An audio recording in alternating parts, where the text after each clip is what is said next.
Nous sommes actuellement donc, dans votre studio et je vois une collection impressionnante de guitares. Combien avez-vous de guitares ici? J'en ai quelques-unes aussi dans la maison, donc là, en tout, il doit y en avoir, à mon avis, une vingtaine, 20, 25 qui sont des guitares, pour certaines qui sont vraiment des guitares de collection un peu rares. Et une collection Beatles aussi, puisque je suis très très fan depuis des années des Beatles. C'est même ce qui m'a un peu incité à faire de la musique, leur début de carrière. Donc il y a une collection Beatles aussi des guitares, non pas sur lesquelles ils ont joué, mais les modèles sur lesquels ils ont joué. Aussi énormément de disques d'or et de disques de platine. Combien il y en a eu en tout? En tout, il y en a eu 57 disques d'or. Donc le platine, bien sûr, c'est double disque d'or. Et en fait, les deux seuls pays dans lesquels ce titre, enfin, les deux seuls pays dans lesquels ce titre, Born to Be Alive, n'est pas arrivé numéro 1, c'est l'Angleterre d'une part, numéro 9, c'est quand même pour un Français assez bien, et la Hollande numéro 3 au hit parade, et le seul pays donc, où je n'ai pas reçu de disque d'or mais un disque d'argent, c'est l'Angleterre.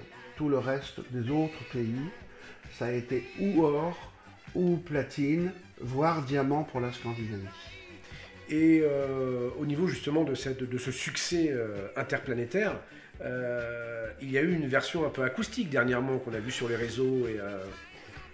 Oui, en fait, la version acoustique que j'ai réenregistrée pour le plaisir de la réenregistrer sans avoir de velléité de la sortir au niveau commercial, c'est un retour vers le passé, quelque part.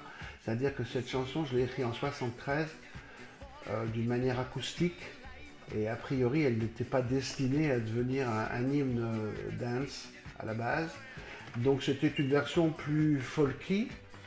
Et il y a 2 ans, après l'avoir un peu interprété comme ça au cours d'une télévision, où on m'avait demandé de faire un exercice de style un peu sur la chanson, je me suis dit que ce serait peut-être bon de la réenregistrer de façon un jour éventuellement à la ressortir avec d'autres versions de Born to Be Alive que j'ai dans mes cartons. De faire par exemple un 4 titres avec 4 versions différentes de Born to Be Alive, donc 3 versions que les gens ne connaîtraient pas du tout à la base. Donc il y a cette version acoustique qui serait éventuellement enregistrée. Et est-ce que pour nous, on pourrait avoir un petit aperçu avec le yuku de cette version acoustique Au de... ukulélé de ma fille, vous avez vu comme il est bien décoré. On vous écoute. Time ago myself when I was running down the street, it was no bye. Suitcase and an old guitar and something to occupy my mind. Yes, we were born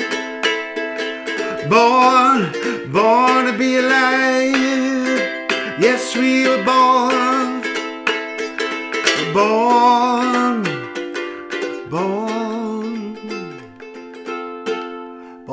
to be alive. Merci beaucoup. Encore une version Rien différente. que pour nous. Rien que pour nous. Et aujourd'hui, donc, on voit dans votre bureau de grosses machines, de gros écrans. Je suppose que vous composez bien évidemment encore beaucoup, plus par plaisir, ou vous avez un désir éventuellement de composer pour les autres? Alors, à la base, c'est surtout un besoin. Après, si un de mes collègues passe, comme ça m'arrive régulièrement ici, et me dit j'ai absolument besoin d'un titre ou deux pour boucler mon album et j'ai entendu une maquette de ce que tu as fait la semaine dernière, que ça m'intéresse, bien évidemment, pourquoi pas. Moi, à la base, je n'ai absolument aucune envie de faire des nouveautés ou de sortir des nouveautés. J'assume très bien d'être le père de Born to Be Alive, d'être Mr. Born to Be Alive, d'être la stature du commandeur avec la canne, tout le beans, etc. J'assume ça très très bien. Mais j'ai pas vraiment envie de faire de nouvelles choses. J'ai essayé dans le passé, j'ai chanté dans toutes les langues possibles et imaginables, j'ai fait des duos en Brésil, j'ai fait des duos en Angleterre, en Italie, j'ai chanté en français, enfin, il n'y a rien qui, à côté de Born to Be Alive, va fonctionner, parce que Born to Be Alive, c'est un succès planétaire, c'est devenu un standard de la musique de cette période-là. Ça restera vraisemblablement dans l'histoire de la musique, donc il est très très compliqué de faire un follow-up derrière, même des années après. Et puis là, très honnêtement, j'ai pas très envie. C'était déjà suffisamment un business à plein temps de s'occuper de Born to Be Alive, parce que j'en suis le papa à 150%, l'auteur, le compositeur, l'interprète, l'éditeur, le producteur. C'est déjà compliqué vraiment d'assumer toutes ces casquettes. Donc pour l'instant, les hasards de la vie m'ont fait retourner sur scène, sur les plus grandes scènes de France et de Navarre, Zénith, Arena, Stade de France, Stade de Lyon. Donc je ne demande rien, honnêtement rien de plus. Simplement le fait de vivre effectivement de ma musique et de continuer de composer, parce que c'est vraiment un besoin viscéral de le faire. À chaque grand événement ou chaque belle rencontre dans mon existence, effectivement, ça provoque une chanson.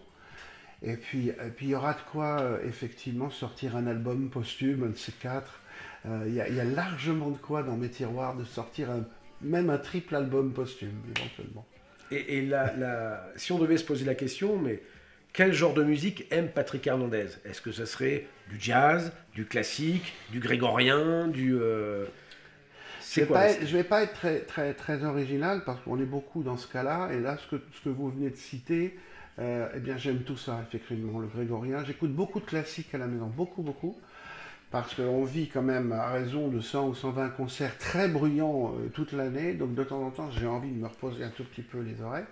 Et pour un compositeur, c'est toujours très utile d'écouter les gens qui ont composé des chansons classiques, ou des symphonies, ou des concertos, des choses comme ça. Donc j'écoute pas mal de classiques, et j'écoute pratiquement de tout, avec une préférence pour la pop musique, c'est-à-dire que j'aime beaucoup les chansons, c'est-à-dire de quelque provenance qu'elles soient, mais avant tout, pour moi, il me faut la matière chanson, c'est-à-dire il faut de la mélodie, il faut de l'harmonie, et il faut des belles voix, quoi. Je suis moins amateur, voilà, pour citer un bête exemple, de jazz instrumental, par exemple. Je suis moins intéressé par ça. Il me faut vraiment de la matière chanson, quoi. Et de quel instrument autre que la guitare jouez-vous? Sur mes disques, ça m'est arrivé de jouer des claviers. On est à peu près obligés tous maintenant de jouer un peu de clavier, puisque tout passe par des claviers maîtres quand on compose de la musique. Il est devenu maintenant très rare, contrairement à ce qu'on faisait dans le passé, où on avait un magnétophone et une guitare quand on était guitariste comme moi, et on s'arrangeait avec.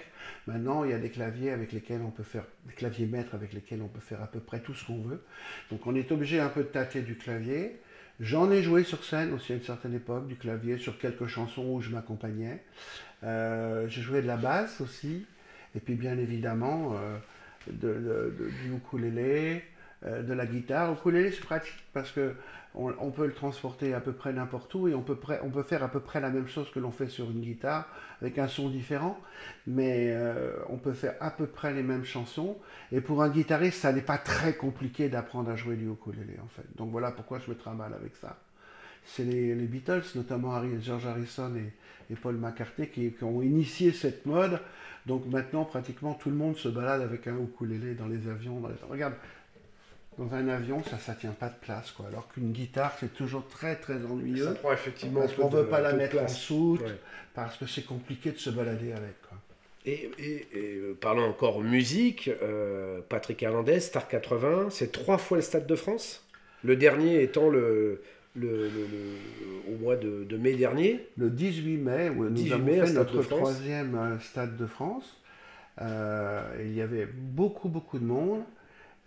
C'était un pur plaisir.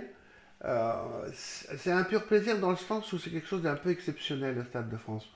Au niveau du plaisir pur, c'est pas en général ce que l'on préfère, parce qu'on est un peu loin du public, parce que c'est absolument immense. Donc, on a l'impression d'être un peu sur une île quelque part, loin de tout, loin du monde. Et ça n'est pas ce qu'il y a de plus agréable. Maintenant, c'était un super concert, et ça a toujours été un super concert au niveau du stade.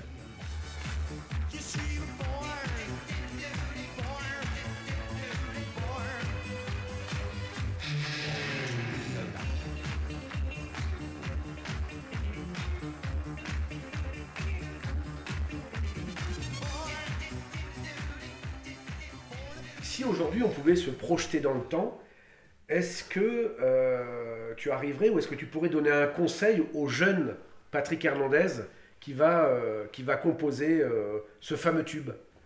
Des petits conseils pour peut-être corriger des choses? Le meilleur conseil qu'on puisse donner, c'est très compliqué de donner des conseils à autrui. Le meilleur conseil qu'on pourrait donner, ou un des meilleurs conseils qu'on pourrait donner, c'est de poursuivre en fait, sans relâche, le but qu'on s'est fixé, et de croire bien évidemment à sa destinée, et de croire au bon hasard. Toute ma vie, que ce soit sentimental, que ce soit au niveau de mon métier, à tous les niveaux, a toujours été lié au bon hasard, au hasard. Il ne faut jamais essayer d'enfoncer les portes, jamais. Il faut laisser les choses venir à soi, mektoub, on dit. Et donc voilà un conseil, et puis ensuite, lorsqu'on pense que l'on a trouvé quelque chose de bien, il faut aller jusqu'au bout et se donner toutes les chances de parvenir au but. C'est-à-dire dans l'exemple de Born to be Alive, par exemple, on est allé au bout de ce qu'on pouvait faire en préparation de la chanson, sans se laisser aucune porte de sortie. C'est-à-dire on est allé au bout de la chanson. On n'a pas dit, tiens, on a fait un super truc, allez, on le sort comme ça, quoi. On est vraiment allé au bout. Et croire, bien évidemment, à sa bonne étoile, parce qu'elle existe vraiment, la bonne étoile. Donc, est-ce que Patrick Hernandez pourrait dire que, finalement, tout est écrit? Complètement. Alors, pour moi, c'est une évidence absolue. Tout est écrit. La preuve, c'est qu'effectivement, en n'enfonçant pas les portes, ou en ne rentrant pas par la fenêtre quand on est jeté par la porte, les choses finissent par arriver. Elles finissent par arriver. Bon, après, il y a peut-être des gens qui ont moins de chance que d'autres, je n'en sais rien. Mais en tout cas, quand on a envie de faire quelque chose, et dans ce métier, c'est vrai, je le disais tout à l'heure, il y a beaucoup d'appelés, très très peu d'élus. Donc il faut vraiment avoir une vraie passion. Il faut vraiment y croire, il faut aller au bout, et surtout aller au bout des choses. Ça, c'est important, parce que je me suis aperçu que quand on n'allait pas au bout des choses, eh bien, on allait au bide. Et en l'occurrence, quand j'ai fait effectivement cette chanson, et quand je l'ai enregistrée, quand on a préparé l'enregistrement de cette chanson, ça a pris des mois pour être sûr des paroles, pour être sûr de l'accent. On a tout vérifié, on est allé le faire écouter aux États-Unis, on est allé le faire écouter en Angleterre, à des interprètes, pour savoir si tout était nickel. Et quand on a eu l'impression que tout était nickel, à ce moment-là, on s'est donné effectivement le plaisir de sortir le truc, quoi. Donc il faut être persévérant, il faut croire à sa destinée, effectivement. Donc Patrick Hernandez, merci beaucoup de nous avoir reçus chez vous aujourd'hui. Merci à vous d'être venu jusqu'à moi. On a appris beaucoup de choses que peut-être personne ne sait. Oui, là, on a survolé un certain nombre de choses dont je ne parle pas très très souvent, effectivement. Donc merci beaucoup et, c'est un plaisir. Et j'espère à très bientôt. À bientôt.